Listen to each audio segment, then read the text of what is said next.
नमस्कार, सभी को प्रणाम। हरिओम। मेरा नाम अक्षय अनिल कुलकर्णी। फिर एक बार आज के पॉडकास्ट में मैं सबका बहुत दिल से स्वागत करता हूँ। पिछला मेरा पॉडकास्ट मैंने 4 फरवरी को मैंने अपलोड किया था एंड तुरंत बाद आज फिर मैं आपसे बातचीत करने के लिए यहाँ पर आया हूँ। तो मैं आज के पॉडकास्ट के ऊपर जाऊं, थंबनेल में आपने देख लिया होगा, लेकिन उससे पहले फिर एक बार मेरी प्रथा के तहत मैं थोड़ा इर्रिलेवेंट बात करना चाहता हूं। वैसे देखा जाए तो बात इर्रिलेवेंट है नहीं, लेकिन थंबनेल से जुड़ा हुआ विषय नहीं है, इसलिए मैं उसे इर्रिलेवेंट कह रहा हूं। जिस प्रकार से बापूजी के भक्तों ने और बाकी के यूट्यूबर्स ने, यूट्यूब कंज्यूम करने वालों ने जिस तरह से मुझे प्यार दिया है लास्ट 24 आवर्स में, वो मैं शब्दों में बयां नहीं कर सकता।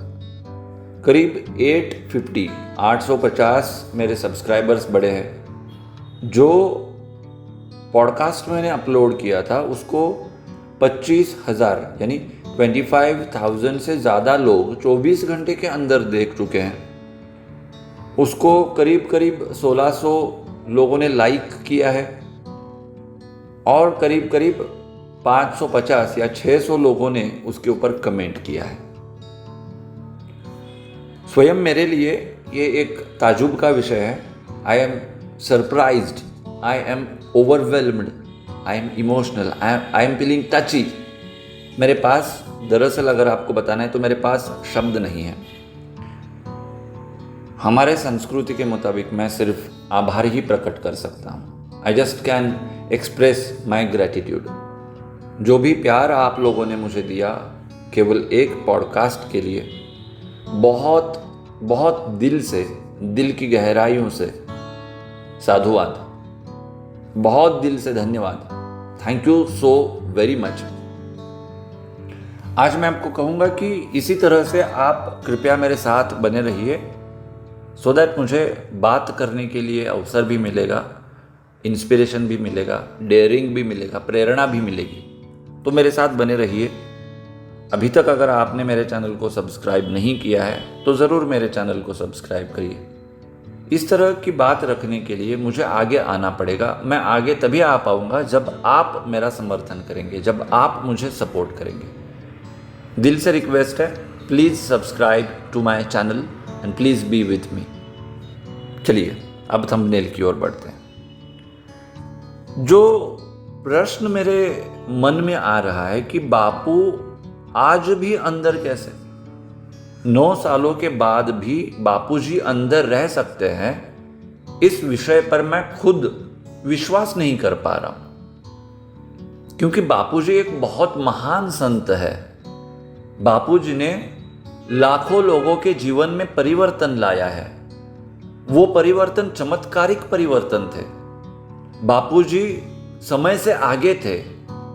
बापूजी ने बहुत सारे लोगों का दुख दूर किया है। बापूजी की क्षमता ही अलग थी। बापूजी की क्षमताएं जो थी, उन क्षमताओं से मैं खुद अनभिज्ञ हूं। जो ऊपर ऊपर का मैंने देखा है उसके बारे में मैं बोल रहा हूं। बापूजी बहुत ही एक पावरफुल एनर्जी है। मैं उनको इंसान भी नहीं कहूंगा, वो एक एनर्जी है जो खुद इतने पावरफुल है। वो इतने सालों से जेल के अंदर है, सलाखों के पीछे है। ये मानने के लिए मन राजी नहीं होता। जहां तक हमारा दिमाग काम करता है, जहां तक हमारा नॉलेज काम करता है, मैं ये मान ही नहीं सकता। आपने अगर रिसर्च करने की कोशिश करी है तो बापूजी के जो लॉयर्स थे उनकी लिस्ट अगर आप देखेंगे तो बहुत बड़े बड़े लॉयर्स थे, बहुत बड़े बड़े लॉयर्स, ऐसे लॉयर्स जो कि देश के नामचंद लॉयर्स रह चुके हैं या फिर अभी भी हैं। इतने बड़े वकील होने के बावजूद इतना चुटकुल्ला ये केस हम जीत नहीं सकते। बापूजी को बेल नहीं मिल सकती, बापूजी को आज तक बाइज्जत बरी नहीं किया जा सकता। ये मैं यकीन ही नहीं कर सकता, यकीन ही नहीं। अब हम टेबल्स होते हैं ना, 2 का होता है, 3 का होता है, 4, 5 टेबल्स होते हैं, मराठी में उसे पाड़े बोलते हैं, हम कन्नड़ा में उसे मग्गी बोलते हैं। तो अगर कोई सीए है, चार्टर्ड अकाउंटेंट, और उसे आप कह दे कि मुझे 2 का टेबल बता, और वो गलत बताए, तो क्या इसके ऊपर आप यकीन करेंगे? यकीन कर सकते हैं आप? ऐसे ही है, ये बहुत ही एक वाहियात केस था। केस में कोई दम है ही नहीं, जहां तक मैं समझ पा रहा हूं। ऐसा लग रहा है कि अगर मुझे मौका मिलता है तो मैं जज को कन्विंस कर दूंगा। इतना आसान केस है, केस में कुछ है ही नहीं। केस के बारे में मैंने आपको ऑलरेडी बता दिया है कि केस में कुछ दम ही नहीं है। और अगर ऐसा है तो इतने बड़े बड़े लोग, इतने बड़े बड़े वकील, इतने बड़े बड़े एडवोकेट्स, कानून को जानने वाले बापूजी को छुड़ा नहीं सकते, इसके ऊपर मैं यकीन नहीं कर पा रहा हूं। अगर आपके पास कोई तर्क है तो आप मुझे कमेंट में बता सकते हैं, लेकिन मैं यकीन नहीं कर सकता। और इसलिए मुझे जो लग रहा है वो मैं आपको बताऊंगा, लेकिन उससे पहले एक तो हमने वकीलों के बारे में देख लिया, एक तो खुद बापूजी की क्षमताओं के बारे में हमने बात करी। दूसरा सबसे इंपॉर्टेंट क्या होता है? सरकार, शासन, प्रशासन। जब बापूजी अंदर गए तो उनको अंदर डालने के लिए प्रयास किए गए थे। संतों के खिलाफ वाली सरकार गद्दी पर थी, ये मैं मानता हूं, लेकिन आज की हालत वैसी नहीं है ना।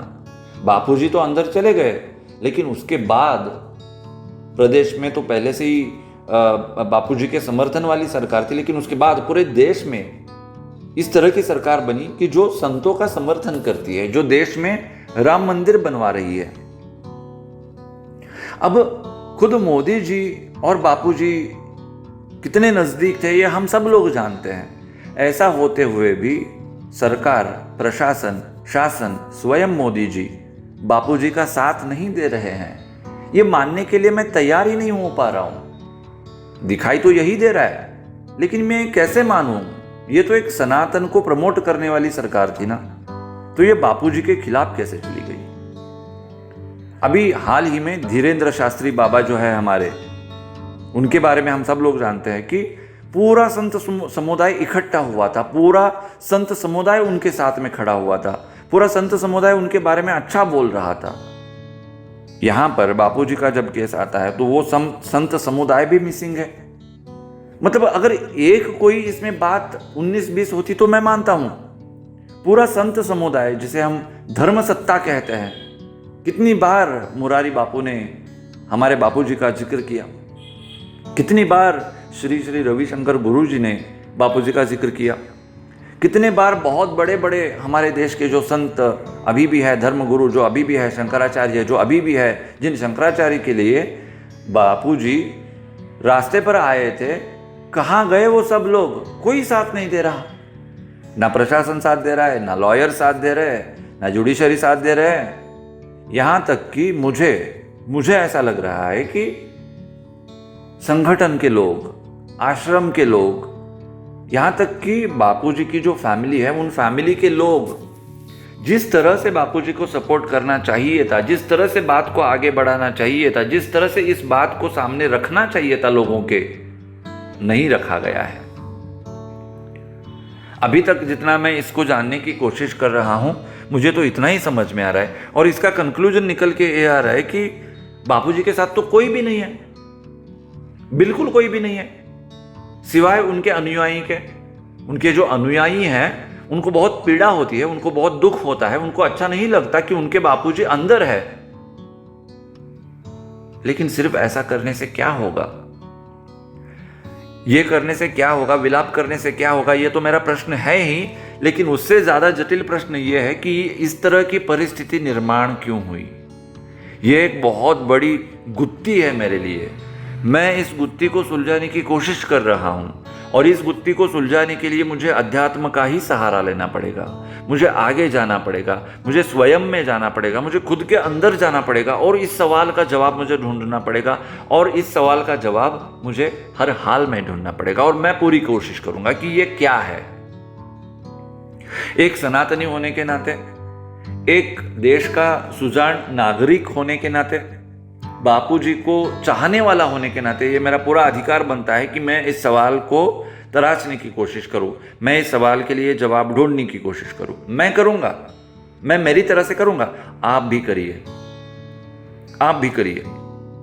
कानूनी लड़ाई में बापूजी आज तक अंदर रह सकते हैं, ये बात मैं मानता ही नहीं। मैं रिपीट कर रहा हूं क्योंकि उन केसेस में कुछ है ही नहीं।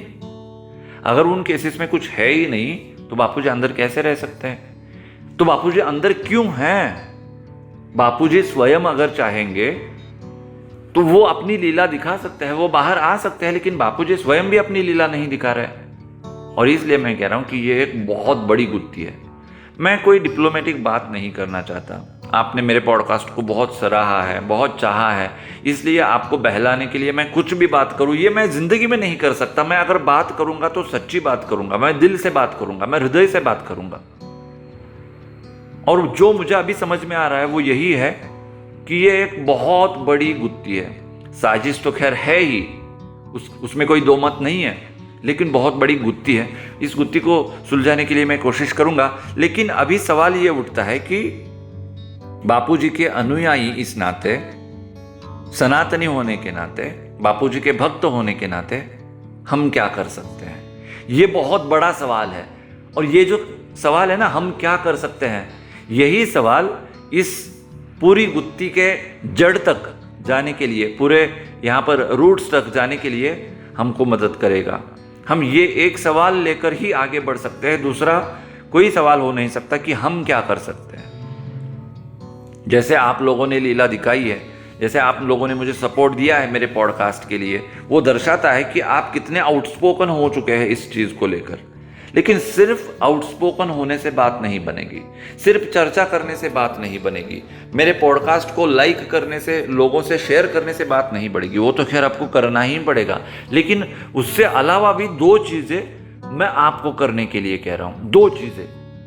और ये दो चीज़ें अगर आप करते हैं, मैं अगर करता हूँ, जो कि मैं कर रहा हूँ, तो बापूजी को बाहर आने से कोई रोक नहीं सकता। एक जमाना हुआ करता था जब भगवान को प्रसन्न करने के लिए लोग जो है वो कठोर तपस्या करते थे, कठोर तपस्या करते थे। और वो तपस्या इतनी भयानक होती थी कि भगवान को न चाहते हुए भी भक्त के सामने आना पड़ता था। न चाहते हुए क्यों? क्योंकि भगवान को पता था कि रावण अच्छा नहीं है, लेकिन रावण की तपस्या इतनी गहरी थी कि शिव को वहां पर प्रकट होना पड़ा और रावण को वरदान देना पड़ा, है कि नहीं? तो इसलिए अगर हम चाहते हैं कि यह गुत्थी सुलझे, अगर हम चाहते हैं कि हमारे बापूजी, प्यारे बापूजी बाहर आए, तो हमको क्या करना पड़ेगा? साधना करनी पड़ेगी। बापूजी ने हम सब लोगों को साधना सिखाई है ना, हमारे वेल बीइंग के लिए सिखाई है। अब हमारे वेल बीइंग के लिए जो साधना थी, वही साधना हम बापू को बाहर लाने के लिए क्यों नहीं इस्तेमाल कर सकते? ये मेरा बेसिक सा सवाल है। और इसलिए जिस भी प्रकार से आप साधना करते हो, साधना से पहले हम अक्सर संकल्प करते हैं। जैसे कि मैंने बापूजी के सत्संग में भी देखा कि सबसे पहले सत्संग करना होता है। मान लीजिए मैं चाहता हूं कि मेरा विवाह होना चाहिए, और विवाह होने के लिए मैं अगर कोई साधना कर रहा हूं, नाम जप कर रहा हूं, ओमकार साधना कर रहा हूं, तो मैं संकल्प करता हूं कि मेरा विवाह होना चाहिए और इसलिए मैं साधना कर रहा हूं।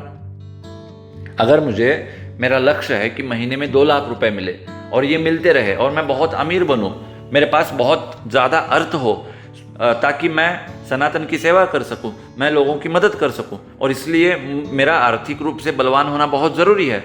तो उसके लिए अगर मैं साधना कर रहा हूं, तो मैं क्या कहता हूं? मुझे हर महीना 2 लाख रुपए चाहिए, 2 लाख रुपए मैं कमाना चाहता हूं, और उसके लिए मैं ये साधना कर रहा हूं। मैं भगवान से, यूनिवर्स से विनती करूंगा, गिनती करूंगा कि मेरी साधना सफल हो। हम करते हैं कि नहीं? अलग अलग इच्छाएं लेकर हम साधना करते हैं। वैसे ही हमको जो नाम जप है, जो ओमकार की साधना है, वो साधना बापूजी को बाहर लाने के लिए करनी है। अभी मेरा लास्ट वाला पॉडकास्ट 25,000 प्लस लोगों ने देखा था। ये पॉडकास्ट कितने लोगों तक जाएगा मुझे पता नहीं, लेकिन जितने भी लोग मुझे सुन रहे हैं, मैं हाथ जोड़कर विनती कर रहा हूँ कि ये बहुत ही मुद्दे की बात मैं कर रहा हूँ, इसलिए प्लीज़ ज़्यादा से ज़्यादा लोगों तक मेरी इस बात को पहुँचाइए। और अगर मान लीजिए 25,000 लोग भी साधना करने लगते हैं कि बापूजी जल्द से जल्द जेल से बाहर आए, तो ज़रा सोचिए ना आपकी वो कितनी बड़ी क्षमता होगी। 25,000 it's not a small number, ये कोई छोटा नंबर नहीं है। 25,000 लोग अगर सिर्फ हाथ जोड़कर कहेंगे, हर रोज़ प्रार्थना करेंगे दिल से कि मेरे बापूजी बाहर आने चाहिए, तो डेफिनेटली बापूजी बाहर आएंगे। ये मेरा विश्वास है। आज तक मैंने ज़िंदगी में जो भी पाया है वो साधना से ही पाया है। मेरा किसी चीज़ पर विश्वास नहीं है, लेकिन साधना पर विश्वास है। और इसलिए मैं कह रहा हूँ कि आप संकल्प करें कि हमारे बापूजी बहुत जल्द वो जो कोठड़ी है, वो जो जेल है, उससे बाहर आए। ये नंबर 1। दूसरा क्या है? दूसरा यह है कि हम लोगों को थोड़ा सा संगठित होना पड़ेगा। अभी हम बिखर कर बात करते हैं ना, तो थोड़ा सा संगठित होना पड़ेगा। संगठित होकर क्या करना पड़ेगा? ये काम आप ऑलरेडी कर रहे हैं, लेकिन इसकी मात्रा बहुत ज़्यादा बढ़नी ये बहुत ज़रूरी है कि हम सब लोग थोड़ा सा रोड पर उतर के लोगों से, प्रशासन से, जुडिशरी से सवाल करें कि एग्जैक्टली केस क्या है, क्यों बापू को अंदर रखा है। जब तक हम इस तरह से थोड़ा सा रोड पर उतरने का मतलब ये बिल्कुल नहीं है कि मैं आपको कह रहा हूँ कि आप हंगामा करिए, आप रास्ता रोको करिए, आप वो हड़ताल करते हैं ना टिपिकली, टायर जला के, किसी का पुतला फूंक के, वो बात मैं नहीं कह रहा। लेकिन हमको कानूनी लड़ाई लड़नी चाहिए। बापूजी के अनुयायी होने के नाते हम सब लोगों का यह फर्ज बनता है और हक भी बनता है कि हम इस चीज़ के लिए इनिशिएट करें, और वो हमको करना पड़ेगा। एक हो गई आपकी साधना। दूसरा, आप रास्ते के ऊपर उतर के अगर इस तरह से सवाल करेंगे तो मुझे नहीं लगता कि बापूजी अंदर रह पाएंगे। बापूजी को बाहर आना ही पड़ेगा। अगर स्वयं बापूजी नहीं चाहते हैं बाहर आना, तब भी बापूजी को बाहर आना ही पड़ेगा। क्योंकि जैसे इस पॉडकास्ट के शुरुआत में मैंने आपको बताया था कि इस केस को समझने के लिए हम लोगों के पास नॉलेज ही नहीं है। ये गुत्थी हम नहीं समझ सकते आज की कंडीशन में। उसके लिए हमको बहुत ज़्यादा बड़ा बनाना पड़ेगा खुद को, तभी हम उसको समझ पाएंगे। ये एक बहुत ही अलग लेवल का केस है, और इसलिए ये चूँकि एक बहुत ही अलग लेवल का केस है, एक बहुत बड़ी गुत्थी है, तो इसके लिए हम लोगों को इन चीज़ों को करना पड़ेगा, ऐसा मुझे लगता है। मुझे जो भी लगता था वो मैंने इस पॉडकास्ट में आपको बताने की कोशिश करी है। मैं आप क्या सोचते हैं ये जानना चाहूँगा। फिर एक बार मैं कमेंट्स में आप लोगों को इनवाइट कर रहा हूँ, प्लीज़ आप मुझे कमेंट करके बताइए। और एक इम्पॉर्टेंट चीज़, लास्ट वाला जो मैंने पॉडकास्ट अपलोड किया था उसमें मैंने जो बापूजी का नाम लिखा था, वो नाम लिखने में मैंने गलती करी थी। उस गलती के लिए मैं बहुत दिल से क्षमा याचना करता हूँ, और आपका दिल बड़ा करके मुझे प्लीज़ माफ़ कर दीजिए। फिर अगला पॉडकास्ट लेकर मैं आपसे मिलने के लिए आऊँगा। तब तक साधना करते रहे ताकि बहुत जल्द से जल्द बापूजी जेल से बाहर आए। बहुत बहुत धन्यवाद। Thank you so very much. जय हिंद एंड वंदे मातरम।